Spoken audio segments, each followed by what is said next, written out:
بسم اللہ الرحمن الرحیم علمہ البیان الصلاة والسلام على سیدنا محمد وسید ولد عدنان وعلى آلہ واصحابہ اولو البر والاحسان قال اللہ تبارک وتعالی فی القرآن المجید والفرقان الحمید ان عدت الشہور عند اللہ 12 شہرا فی کتاب اللہ یوم خلق السماوات والارض منها 4 حرم وقال النبی صلی اللہ علیہ وسلم افضل الصیام بعد رمضان شہر اللہ المحرم۔ سامعین کرام، ماہ محرم الحرام اسلامی سال کا پہلا قمری مہینہ ہے۔ محرم اس مہینے کو عربی زبان میں المحرم کہا جاتا ہے۔ محرم لفظ حرمت سے نکلا ہے، جس کے معنی عظمت و احترام کے ہے۔ محرم کو محرم کہنے کی وجہ یہ ہے کہ اس مہینے میں عرب کے لوگ جنگ و جدال کو حرام سمجھتے تھے، اس لیے اس مہینے کا نام محرم رکھا گیا۔ اس مہینے کی اہمیت کا اندازہ اس بات سے لگایا جا سکتا ہے کہ اس مہینے کے یوم عاشوراء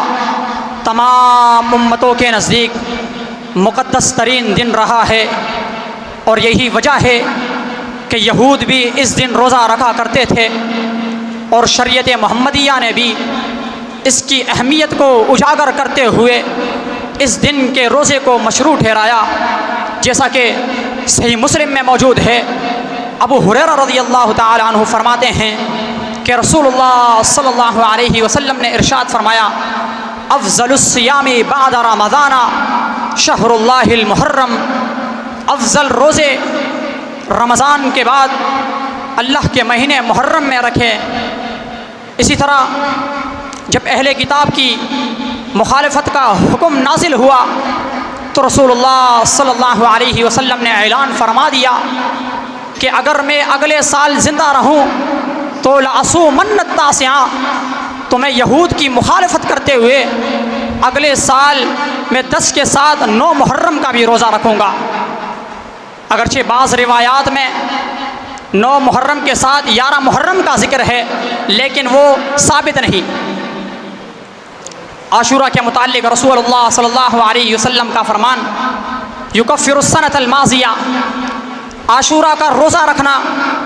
گزشتہ 1 سال کے گناہوں کا کفارہ ہے۔ سامعین کرام، مگر یہ بڑے افسوس سے کہنا پڑتا ہے کہ یہ سنت آج کے دور میں مظلوم بن کر رہ گئی،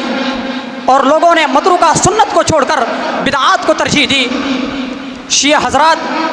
جو ماتم وسینہ کو بھی کرتے ہیں، عاشورہ میں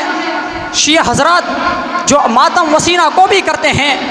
اپنے آپ کو زنجیروں اور چھریاں وغیرہ مارتے ہیں، خون نکالتے ہیں، اسلام میں اس کا کوئی تصور نہیں، بلکہ یہ عمل اسلامی تعلیمات کے سراسر منافی ہے۔ جیسے کہ بخاری و مسلم میں عبداللہ بن مسعود رضی اللہ تعالیٰ عنہ فرماتے ہیں، رسول اللہ صلی اللہ علیہ وسلم نے ارشاد فرمایا، لیس منا من لطم الحدود وشد لیس منا من لطم الحدود وشق الجیوب ودعا بدعوى الجاہلیہ، جس نے رخسار پیٹے اور گریبان کو چاک کیا اور جاہلیت کی آوازیں لگائی، وہ ہم میں سے نہیں۔ اسی طرح رسول اللہ صلی اللہ علیہ وسلم کا فرمان، نوحہ کرنے والیوں پر لعنت فرمائی، لعن رسول اللہ صلی اللہ علیہ وسلم الناحیۃ والمستمع۔ اسی طرح صحیح مسلم میں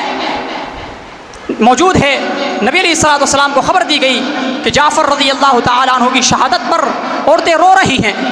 رونے کے باوجود رک نہیں رہی، تو آپ علیہ الصلوۃ والسلام نے فرمایا، اذهب فاخسف فی افواہہن من التراب، جاؤ جا کر ان کے منہوں پہ راکھ ڈال دو۔ خلاصہ کلام یہ ہے کہ ماہ محرم الحرام میں نفلی روزوں کے علاوہ کسی قسم کی عبادت یا کار خیر قرآن و سنت سے ثابت نہیں، لیکن آج اس معاشرے